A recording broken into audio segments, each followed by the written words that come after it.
Factors affecting reaction rates, part 1. This second part of the unit deals with stresses that are placed on an equilibrium, and it's really easy to explain it in terms of something that you can visualize. For example, a seesaw. This is in kind of an equilibrium as well. It's balanced out. The people balance each other out, so we could say that's somewhat of a playground equilibrium. And of course, what could happen to an equilibrium is something that comes and stresses it.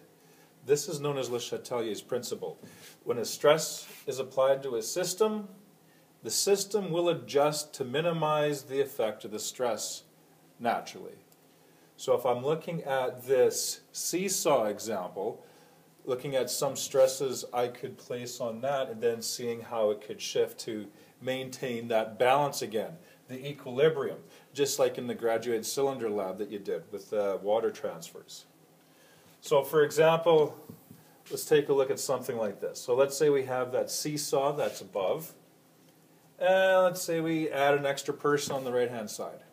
Well, you can see it's going to be out of whack. It's going to be somewhat heavy on the right hand side.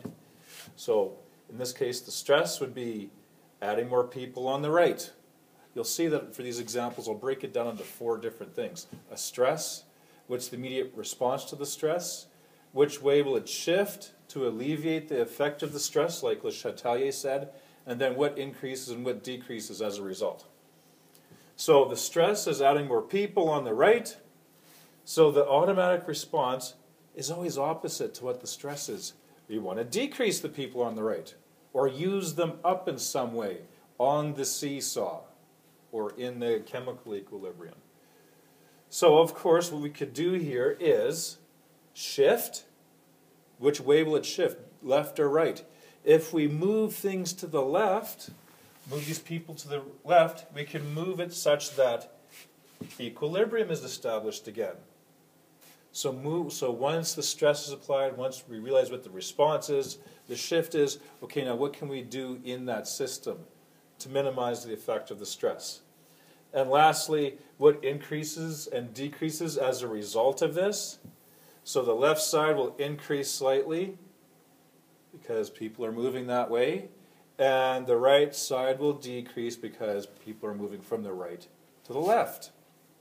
So that's the stress of adding someone onto there. If you look at the opposite, removing something from there. So for example, let's say we do this.